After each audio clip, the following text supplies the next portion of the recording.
Very important numbers. Anybody ever heard me talk about the 3 important numbers? I may have to talk about them tonight then. But make no mistake, our American education system was predicated on the foundation of an inequitable system. And if you don't believe me, read the teachings of Thomas Jefferson, one of the founding fathers, who, by the way, was a slave owner. But Thomas Jefferson wrote about the American public education system. He said that as we create this new nation, that we should have a 2-tiered system of education, one for the learned and one for the laboring. And if we were successful, we might just be able to rake, quote unquote, a few geniuses from the rubbish. Now think about that for a minute.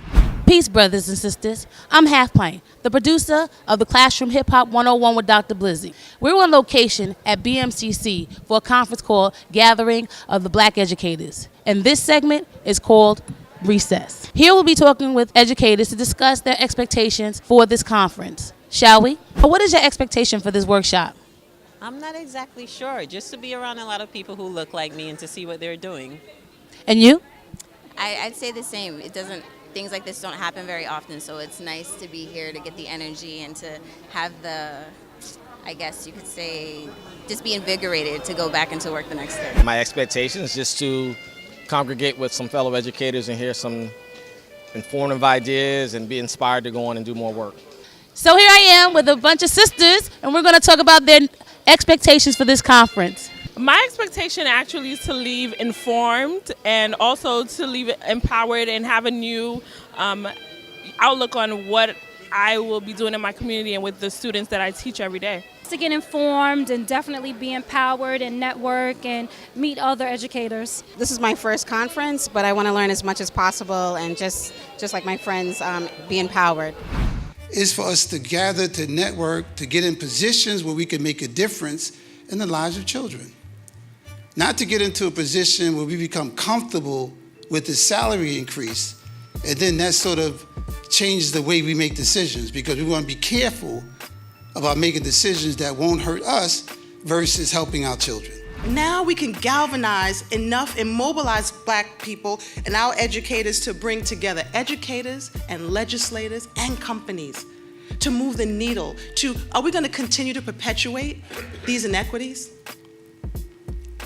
But if we come together, I truly believe that whether our children are in East New York or Park Slope, Chelsea or Harlem, College Point or my South Jamaica Queens, we can definitely make a difference. We can't do it alone. As educators in the 4 walls of a school, you can't do it alone, and you know and appreciate that. And how thoughtful you are and how strategic you are about connecting to community-based organizations and making sure that together we can do what we need to do for our children is critically important. So today we have 6 schools with 3,000 young men across all these Eagle Academies, young men of color. The most successful principal in New York City working with Black boys in New York City, highest graduation rates across the country for Black boys, is Principal Rashad Mead in Brooklyn. Rashad, I want you to stand up. Allow them to educate our boys in particular, yet we never duplicate their systems. They'll give you a classroom, they give you a school, but they won't allow you to really implement what you are doing system-wide. Because it's not that they dislike our children. It's about that $28.5 billion in pre-existing procurement contracts that go to so many. They care less if our children are educated or not. When we talk about the achievement gap, when we talk about restorative justice, cultural relevant education, equity in education, we are talking about issues that impact Black children. Often when I speak to students, or probably too often, I see and feel pain. You know, and I want to stay with that pain for a moment. You know, this work we do is so relational, it's so cultural.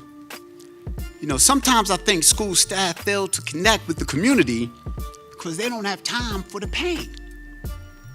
We need to study the pain, share, feel the pain, Lo and behold, months later, when we have the most diverse senior leadership team in the history of the New York Department of Education. The most.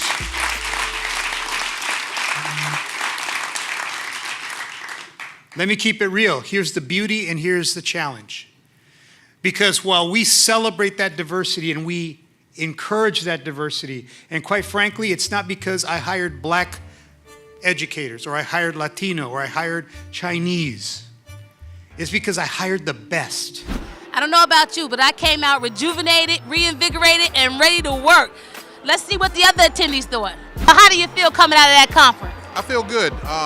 It's great to have leadership and togetherness all come together in one room where many people have the same priorities, the same goals, and the same missions. Was it everything that you expected it to be? It was a little bit more than I expected to be. So what did you think about the conference? It was amazing. It was energizing. It was inspirational. And there's not too many places that you go where they actually talk about our children, right? And in the way of how great they are, but how many challenges they face, and then actually say like, okay, so this is what we're gonna do. So it left me feeling energized and I would say more purposeful about what I need to do, not only with myself, but also with my colleagues. I'm well, thank you. Thank you for coming, and what was your experience like? Questioning more so. I'm kind of like in the middle of my career, so I'm trying to figure out where I want to go in my next steps and how I can have a more impactful or be more impactful for our students of color. So it gave me a lot of ideas and a lot of inspiration as to where I want to go next. It was more than what I thought it was be. I'm so happy my friend Donald invited me. It was so inspiring. Thank you. And what about you? What did you get from this? What I know is that the New York City Department of Education is on the move, and we're going to be making great moves and strides for all of our children towards the goal of equity and excellence for all. I'm so glad that I came, and I did not find it robbery to be here. Thank you, thank you, thank you to the great people that put this together. We're well on our ways. Time. Now, we interviewed you in the beginning. So now that you've already gone through the conference, what is your take? I think it was a great experience to hear the initiative, one that the Chancellor really has on really thinking about specialized high school and really removing what is keeping people of color actually from gaining the same access in specialized high school as other groups.